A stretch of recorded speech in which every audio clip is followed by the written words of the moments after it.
Hey guys, welcome back to the channel. My name is Brian and I am the horror show host. And today I am taking a look at the movies I watched in the month of April 2020. I shall talk about them individually starting now. The first movie I watched was Deep Blue Sea. Now, I grew up loving this movie to death, but I cannot deny watching it now, it is a B movie.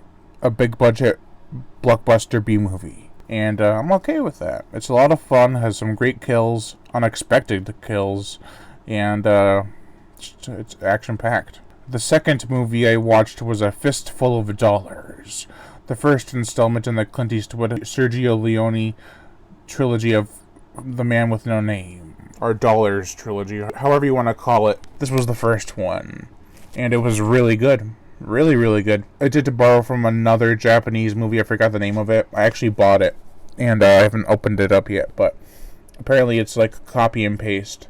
But this was still really entertaining and kind of its own thing, I think. The third movie I watched was Color Out of Space. Now, this was a really interesting movie. It was very psychedelic, very horrific, a character study, drama, thriller, with a lot of graphic horror elements. And Nicolas Cage was great in it. I really enjoyed it. The fourth movie I watched was The Lost Boys. Now, if you want to talk about a movie that's the pinnacle of the 80s, the late 80s, The Lost Boys is your ticket. Now, it's not the best movie ever.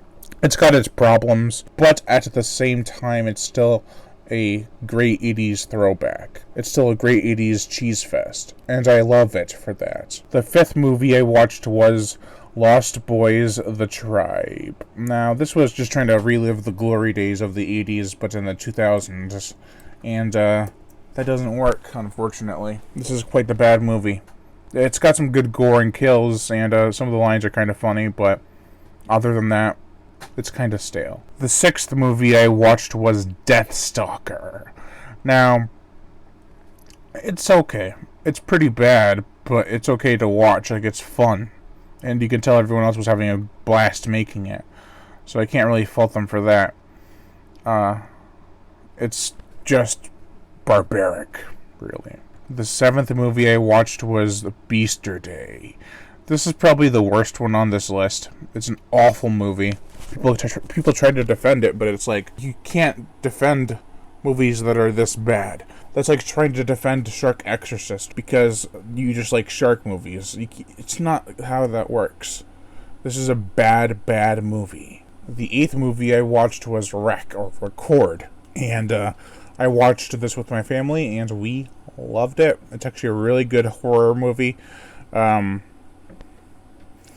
scary, actually, in several scenes. Some of them still make my skin crawl, so that works. The ninth movie we watched was Underwater.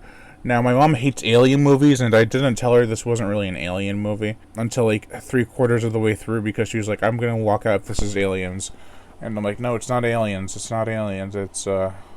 something else.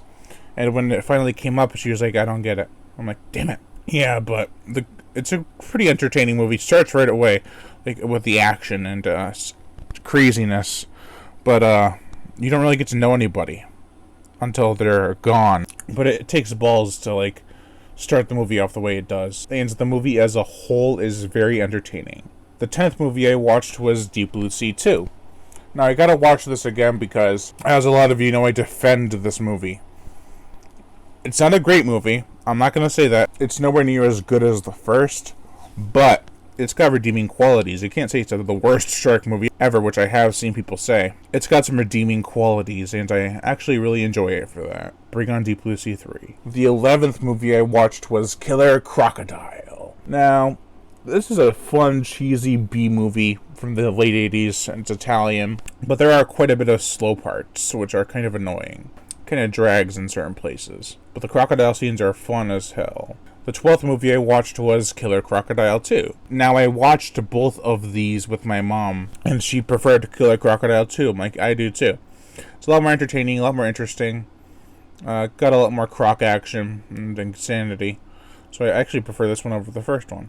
The 13th movie I watched was Pet Sematary from 1989. Now, my mom and I went to go see the remake. She hadn't seen the original, and I didn't tell her anything about the original. So when the thing that happens, she's like, no way, no way, no way. It's a lot different than the remake, but a lot of similarities, too. You can't really call the remake wholly original.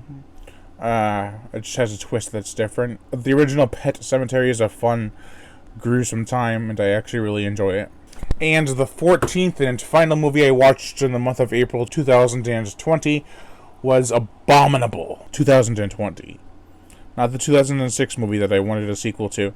No, this was just a bad Bigfoot movie, and I plan to review it very soon because I want to finish up Bigfoot week with it. Yeah, but no amount of words can describe how bad this movie is. There are some good kills, some good gore, but that's about it.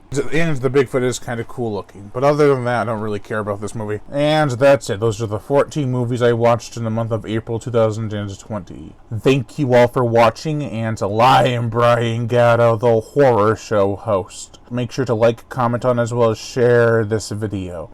Like my Facebook fan page, and support me on Patreon. Even $1 a month will help keep the channel going on strong, and I'd greatly appreciate it. Also hit that notification bell, and as always, subscribe.